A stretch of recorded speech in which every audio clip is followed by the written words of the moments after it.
Welcome to the LumiCast, your premier gateway to the universe of limitless photo editing. Dive into the galaxy of Luminar software and the dynamic world of AI photo editing. Join us weekly for a burst of creativity and the drive to transform your photos with confidence and skill. Broadcasting directly from Clever Photographer headquarters, it's time to welcome your hosts, Jakub Bors and Holly Linton. Hello everyone and welcome back to another episode of LumiCast, our weekly podcast where we talk about photo editing, photography and Luminar NEO. We are back again with a special episode where this week we're going to be focusing on the latest Luminar NEO update with the number 1.24. But before we do that, my name is Jakub Bors, and if you never see me or heard me before, I'm a landscape photographer based in West Sussex, here in England, and on my side is the amazing Holly Linton. Hello, Holly. Hi, Jakub. How you doing today? I'm great. Really looking forward to this one. I'm always excited about updates and even more for Luminar NEO. But before we do that, let's just quickly run through how you can update the application. It's really simple. If you haven't used it, if you just turn on your computer, all you need to do is to actually bring the application on, so open it, and there should be prompt letting you know that there is an update available. You just follow the screen and you will update it. If that doesn't happen, then the way to do it is to go into the application. In the top left corner, there should be Luminar NEO logo. When you click on it, there will be check for updates option. And when you click on that, it will open a window where you will be able to access the update and update it from there.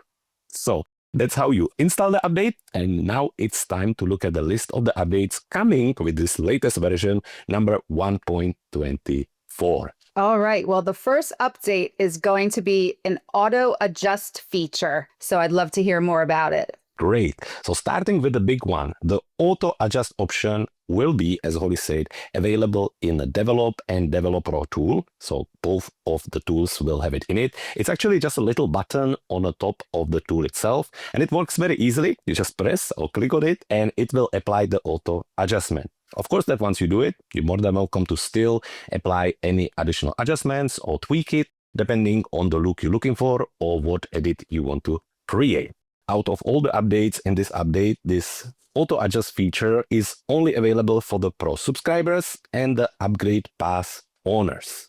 And later on in the podcast, we will talk about how you can subscribe to Luminar NEO or how you can get the Upgrade Pass if you don't already own it or if you just want to update your lifetime version. Holly, do you have any questions about the auto adjust? My brain is churning as you're describing that.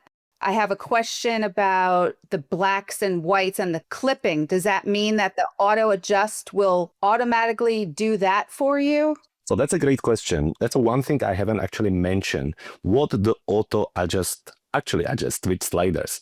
And what it will adjust is the light section. So your exposure, contrast, highlights, and shadows. It will also adjust the black and white section, and it will adjust the curves. But so far, again, the beta version I was using, it was only using the black and white curve. So it was adjusting light, black and whites, and curves.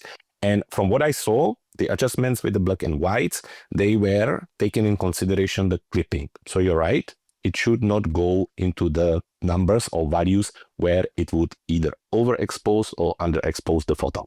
Okay.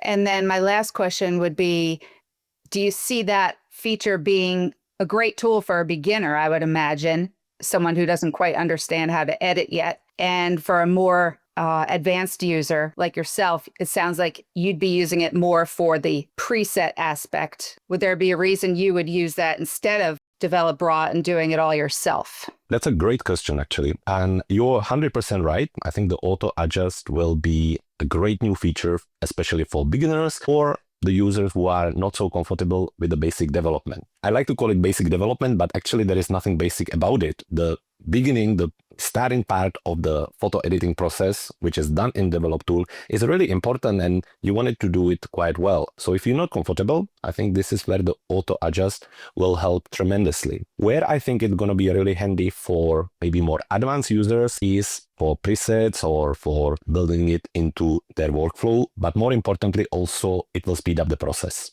I think some people may consider the difference between auto adjust and enhance AI, because in a way, it does a similar thing. The enhance AI also, when you increase it, it does that kind of basic development. But the difference between the auto adjust and enhance AI is that the enhance AI, still you don't have a control over what it actually does to the image. You can only adjust the slider with the amount. And if you like it, you like it. If you don't, you don't. Where with the auto adjust, you click on auto adjust, it will apply the adjustments. And then you can still go in and adjust any of the sliders, like contrast, like brightness, like highlights, and like shadows. So you still have much more control with the auto adjust. And I think both of the tools will still be as important. Okay. And now I have another question. Can you look at what it has adjusted and use that? A new user could use that as a tool to figure out how to learn how to edit. That's a great point, actually. Yes, 100%. While it's not 100% easy to recognize what it adjusted, you can definitely use it as a learning tool. This is where I think it's important to use it as the first step, because if you go into the tool and adjust something yourself, and then press on the auto adjust, you will not really be able to say clearly what was adjusted with the auto adjustment. So first step, for beginners or somebody who want to test it, before applying anything to your image, click on the auto adjust, see what it does. If you like the result, definitely learn from it, or furthermore, adjust it more to your liking. Great. Well, I look forward to seeing that in action for sure. Awesome. And actually, that's a great point as well. The video with the update by now should be already available on the YouTube channel. So once you finish with LumiCast, definitely head to Clever Photographer YouTube channel and watch it from there. On to our next update. This is going to be a popular one, I think. It's the catalog cache cleaning for optimized performance. Over the years, it's always been one of the big drives to try to see how they can speed up the application, how they can make it more accessible, especially for computers which are maybe not at advanced, or maybe they are a little bit older. And this is definitely one of the bigger issues that were there, and that's the size of the catalog. Anytime you start to use Luminar NEO and you keep adding your images and you keep applying edits, the catalog naturally grows. And over the months or years you've been using it, some users actually reported 60, 70, 100 gigabytes of just the catalog itself. So this, I think, is very much a natural step to help to offload this value from your hard drive, or free this space on your hard drive and be able to get it back and speed up the process. So basically, how it works in very simple ways. What you can do, you can go into Luminar NEO, regardless if you're in edit, presets, or catalog module. You again go into the top left corner, you click on the icon with the Luminar NEO logo on it, then you go into the settings, and in the settings on the top, there is a whole section called catalog. This is where you can choose where the catalog is going to be saved. But more importantly, under there is a new option called catalog cache size. Next to it, it tells you how much of the data is there in gigabytes. And next to it is a little button called clear cache.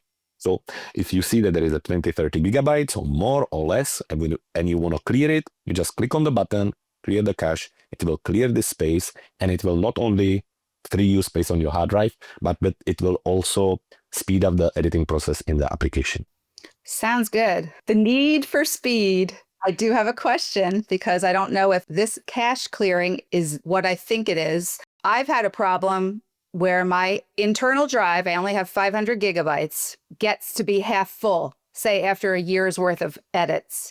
So I've been going into the Luminar resources folder and basically saying to myself, I'm never going to go re-edit any of these pictures again. I'm going to clear all this out. And that's been my process kind of year to year. So are you saying that this new feature will be with the click of a button going to clear all that? And what does it do to the edits? It's a right question. And I understand that people will be scared about the fact that they will lose their edits. But actually what you're going to be losing are not the data about the edits, but more the temporary files created with the application. And temporary files are, for example, when you move your image from catalog into the edit and start to use overlays and start to use LUTs and start to use skies, the application constantly creating this library of these virtual tools around it, and they keep saving them in this virtual space. So while once you move back to the catalog and pick another image, you don't really need these virtual elements or items because they are directly attached to your edit. the application up till now haven't been deleting them. They just kept them there and it just kept getting bigger and bigger and bigger. So what I think is going to be happening is it will clear the temporary files which the application use for editing, which I think is definitely a good thing. Great. I think a lot of people will be happy with that. Definitely. And I think this is one thing that can help, but because I have the preferences open, actually, another thing that can also help to speed up the process is the possibility to switch off the dynamic backgrounds in Luminar NEO. So when you in preferences in the same settings panel, there is a catalog, which I already talked about, but around middle, there is a section called appearance. And here you can actually switch on and off the dynamic background. And I don't know if you ever noticed when you move image around, there's a little background kind of moving and animating, and it looks very pretty, but actually takes lots of performance away from your computer. So from here, you can also switch this off and just get a little bit more extra speed. So that's another tip. Yes, I have that turned off. That used to drive me nuts. So I was very happy when they created that feature. So no more animations for Holly. Hey, we're on to the third new update. We have the depth models update in the Atmosphere AI tool. What's that all about? Excellent. I do use Atmosphere AI quite a lot, especially around autumn and winter when you're getting lots of moody scenes, and this is where you can either add or enhance your fog and mood in the images. In past, you've been able to add it with a simple slider. There is an amount slider and depth slider. But the depth slider was a little bit hit and miss. It depended what you had on the image, what kind of element you had there. Also, it was human aware. So anytime you had a human in your image, it would just avoid it. So you couldn't switch it on and off. It would just avoid the human. And even if you wanted the human to be in the actual fog or mist, it was just avoided and it didn't really look that great. Where with this new update, they work quite heavily on the depth model or mask, and it works super well. Actually, yesterday when I was recording the video, I had the older version and the new version of Luminar NEO open next to each other, and I applied exactly the same amounts, and the difference is huge. So imagine a scene where you have a forest with lots of trees, some of them closer to your camera, some of them further away. And you apply the fog to your image, and when you apply it with the depth on 0, the fog is all the way at the end of the scene. So you see it in the little trees at the back, but it's just there, and everything else is clear. And as you take the slider with the depth and start increasing it, the depth in front of your eyes, traveling through the forest and getting closer and closer to you. And not only that, it actually takes in consideration the trees. And first, when you're sliding, it's try to avoid them, so to mask them away, and then it overtakes them and cover them. And as you're getting closer and closer, eventually, when you get to 100% of the depth, it covers the entire image with the fog. So I was, as you can hear from my voice, really excited about this update, and I think it works super well. I think this is great improvement for one of the older tools, but tools nevertheless, which can be really useful. Sounds great. I can already tell you're going to be doing some interesting edits using this in your upcoming videos. It just sounds like it's much of a new and improved tool. Nothing negative to say about it at all. It's something that probably a lot of landscape photographers are really going to enjoy. And even just to use for spooky edits, I'm already thinking Halloween time pictures and trying to make more of a scary looking scene, or like you'd say, a moody scene. Very useful. So on to our fourth and final update in Luminar NEO would be the improved exports menu feature. What does that entail? Great. So let's move on to exporting. Now, before we started, I was telling Holly that I was a little bit confused about this actually, because the text from Skyline was mentioning that it's enhanced export menu. And when I went into exporting, there was not much difference. Some of the controllers moved around a little bit. The order of the settings is adjusted, but the window looked exactly the same. So I kind of had to look around to see what really changed. And probably the biggest update is when it comes to the actual export button in the application. And this is how it works. So when you're in the application, in the edit module, you can go into the top right corner and there is the export button. Now, when you click on it, there are some new options here. First, it will tell you how many photos you have selected, which I think is great because in past, when you had a multiple pictures selected and you click on export and start the exporting process, you didn't even notice that maybe you're exporting 25 images rather than just one. So immediately you can see how many photos you selected. So that is the first thing. Second thing, you have the option to click on New Export, which is just like in the past. You use Shift, Command and E or Shift, Control and E. It opens the exporting window and you go there. However, you now also have the option to choose Export with Previous, which basically will export the image in exactly the same settings you had with your last export. So this is really handy when maybe you working on an image, you export it, then you adjust it a little bit, and you want to export it same again, same values, same settings, but you don't want to go through the process of adjusting it again. You just click on the Export with Previous. After that, there is also a new option called Quick Export, which is basically 4 presets that you can click on, and it will set the exporting options for you. 2 of them are focusing on a JPEG format. So now you can very quickly export JPEG in 100% quality and 80% quality.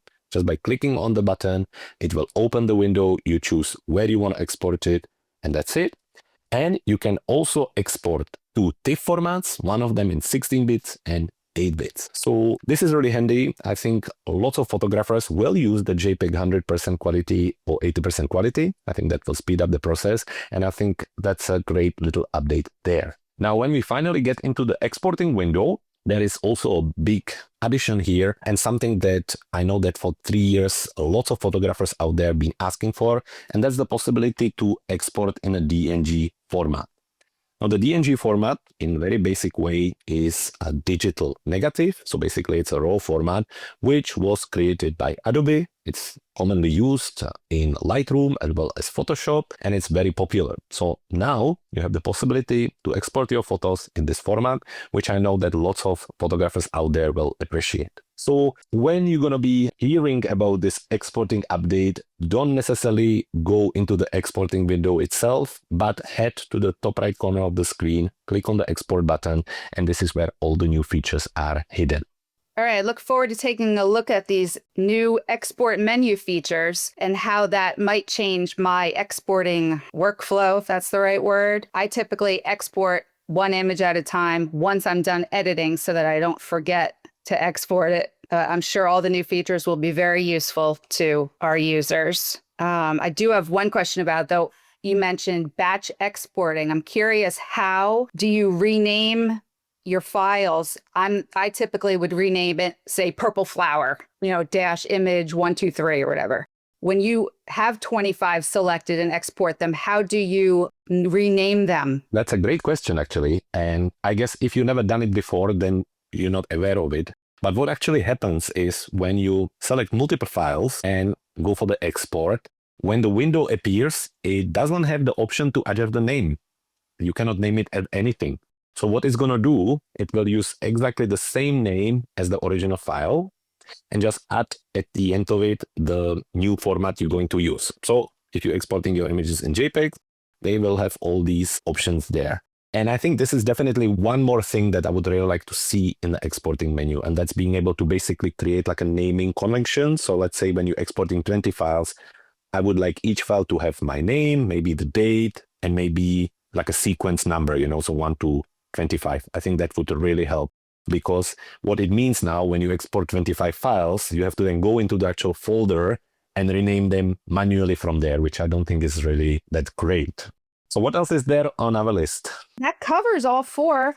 That's it for this update. So I guess you're going to tell everybody again, pricing, and what are your finishing thoughts on this new update? So I think before we look at the update in overall, as Holly mentioned, let's have a look at the latest availability and also pricing on how to get Luminar NEO right now.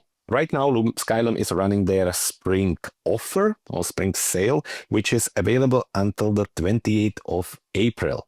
Now, the offer in very basic ways gives a 75% discount to all new users, or the users which will be switching from lifetime license to subscription. So basically, you can follow the link in the description of the podcast that will bring you on a Skylum website, and that's where you can see this discount. To top it off, you can also use the discount code CPNEO10, and that will give you 10% additional discount, which should then make it to how much? 85% discount?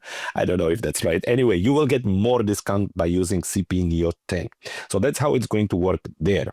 Now, if you are a current user, if you are a subscriber, you don't have to worry about it. You are getting all these updates as you go along. If you are a lifetime user or the one-time purchase user and you do not own the upgrade pass, then you can get it right now following the spring update until the 28th of April for $33. The easiest way to see what offer is there for you is to, again, follow the link in the description of the podcast, which will bring you on the Skylum website. Once you log in, it will give you all these options tailored towards your account and what is the best possibility for you.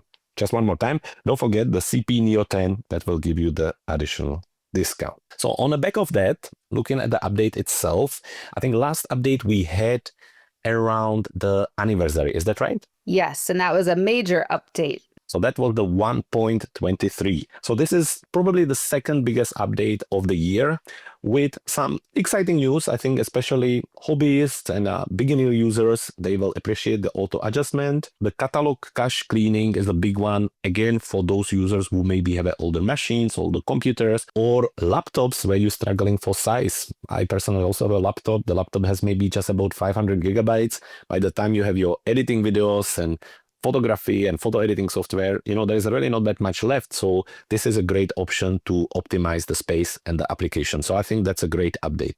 The depth model and the update for the Atmosphere AI, I think is great. I know that it doesn't sound like the most exciting update ever, but if you've been using this tool, you will see how much better it just got. So that's really exciting. And finally, the exporting, I think, is just showcasing the movement forward with the application. Those are not necessarily the most groundbreaking updates. However, once again, they're making the whole usage of the application much more easier. The fact that you don't have to go inside of the exporting window and you can just very quickly export the image in one of the preset qualities or export it with your previous settings, I think is a welcome option which people will appreciate. I think maybe new users who will join after this will take it as a granted. They will think that's how it's been always. But for us who started with the application 3 years ago, we know that things were not always as smooth as they seem. So it's always nice to see that the application is moving forward. Now, the biggest update will be again in autumn. This is where the big things happened in the application, where lots of new tools arrive and usually new technologies. I think we still have a little bit of time to wait for that. However, I think going into the late spring and beginning of the summer, I hope to see maybe one more update and see even more tools to get us ready for the amazing summer and landscape season. I think any update is a great update. This may come as a surprise, but I keep a list of all of the new features that I think Skylum should add to the software.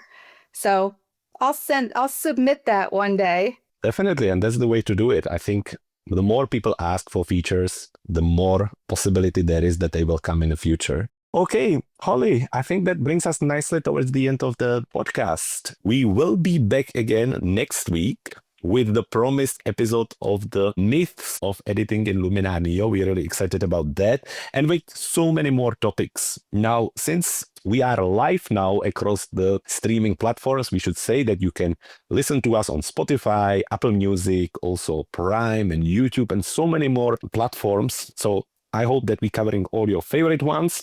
If you can, please give us a follow, a like, and also leave us a comment anywhere you can. We would love to hear from you. So thank you very much, Holly. Thank you for today. Thank you. It's been great. Have a great afternoon, everyone, and we'll speak to you next week. And that's a wrap. Now, there's only 3 things left to do. Subscribe to this podcast so you never miss a future episode. Visit our website at cleverphotographer.com/LumiCast to see what we have in store next. And stay creative and keep editing your photos no matter what anyone says.